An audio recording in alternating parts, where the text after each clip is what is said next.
apa-apa aja yang udah aku keluhkan sebelumnya, dan aku akan tanyakan ke tim Toyotanya langsung kira-kira apa sih solusinya, apakah bisa langsung diperbaiki atau tidak.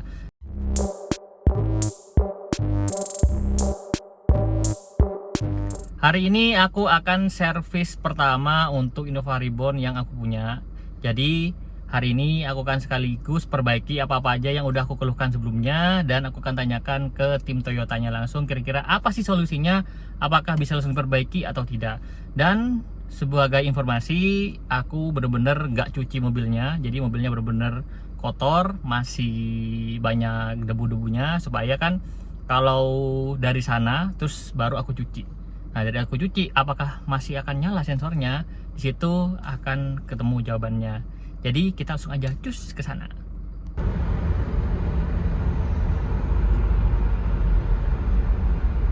Masuk di Auto 2000, ini kotor banget mobilnya ya teman-teman. Dan di sini aku udah dapat nomor urut bookingnya, dan di sini suasana tempatnya tuh cozy banget, enak, dan juga banyak banget petugasnya, jadi antriannya tuh gak sampai mengular. Dan untuk ruang tunggu bisa di lantai 1 dan juga di lantai 2. Dan kalian juga bisa melihat langsung diapain aja sih mobil kalian di sini, tapi lihatnya dari sebelah sini ya, jadi nggak bisa langsung ke sana. Kita hanya bisa lihat dari kaca ini, jadi nggak boleh masuk ke sana ya teman-teman. Dan ini aku udah dapat plat nomorku yang asli. Jadi yang kemarin tanya kenapa plat nomornya hitam, ya karena itu plat nomor sementara ya teman-teman. Aku belum dapat plat nomor yang aslinya. Di sini akhirnya udah dapat, dan juga dapat STNK-nya juga.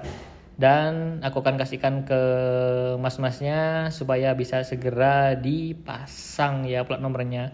Akhirnya setelah sekian lama menunggu dapat juga plat nomornya. Dan di sini kalian juga bisa lihat perkiraan biaya servis untuk masing-masing mobil. Jadi benar-benar terpampang nyata ya teman-teman. Ini kalian bisa lihat langsung berapa sih biaya servisnya di sini. Dan di sini aku ada di lantai 2. Bisa kalian lihat di situ mobilku udah terpasang plat nomor yang baru, dan juga sekarang sedang masuk antrian perbaikan. Jadi kayak perbaikannya tuh bertahap gitu loh. Yang mananya dulu, apanya dulu gitu ya. Jadi perbaikannya lumayan banyak, karena banyak yang aku komplain juga. Salah satunya sensor mundurnya error, kemudian transmisinya gejeduk, dan beberapa hal yang udah aku sebutin di video sebelumnya. Kalian bisa cek aja. Setiap mobil tuh dikerjain sampai 2-3 orang ya. Jadi pengerjaannya lumayan cepat, karena memang apalagi di hari Sabtu. Ini aku di hari Sabtu tuh antriannya banyak banget. Jadi tuh mobilku udah setelah ini, daripada nunggu, kita makan dulu. Kebetulan sini disediain makanan, mulai dari kopi, kemudian es krim, semuanya ada di sini, dan ini gratis ya teman-teman.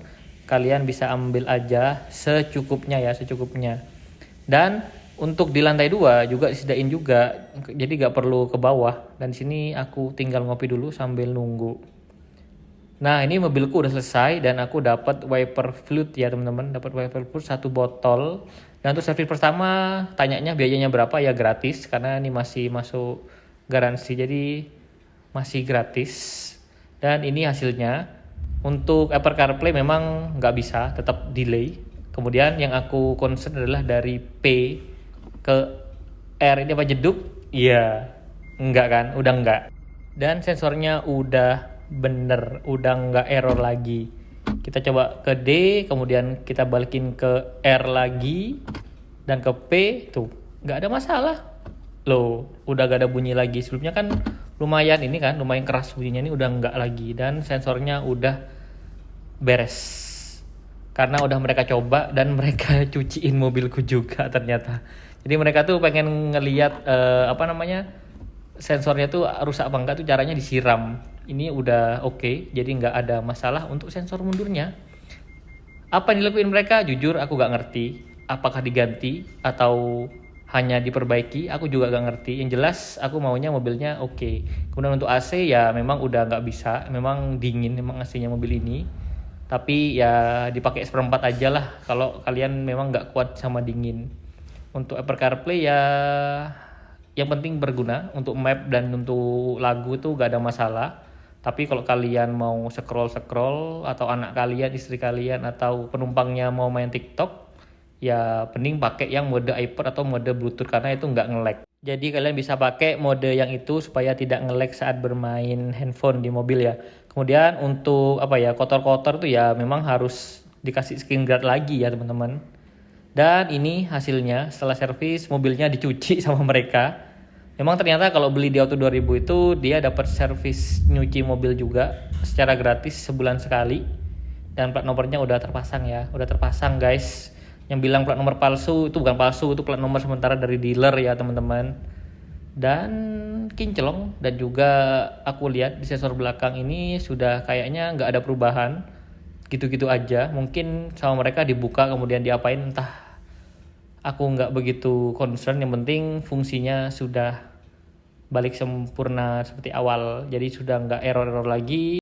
Yang bilang aku sales merek lain mau jatuhin Innova itu sekalian salah besar ya. Ini mobil aku sendiri loh bro.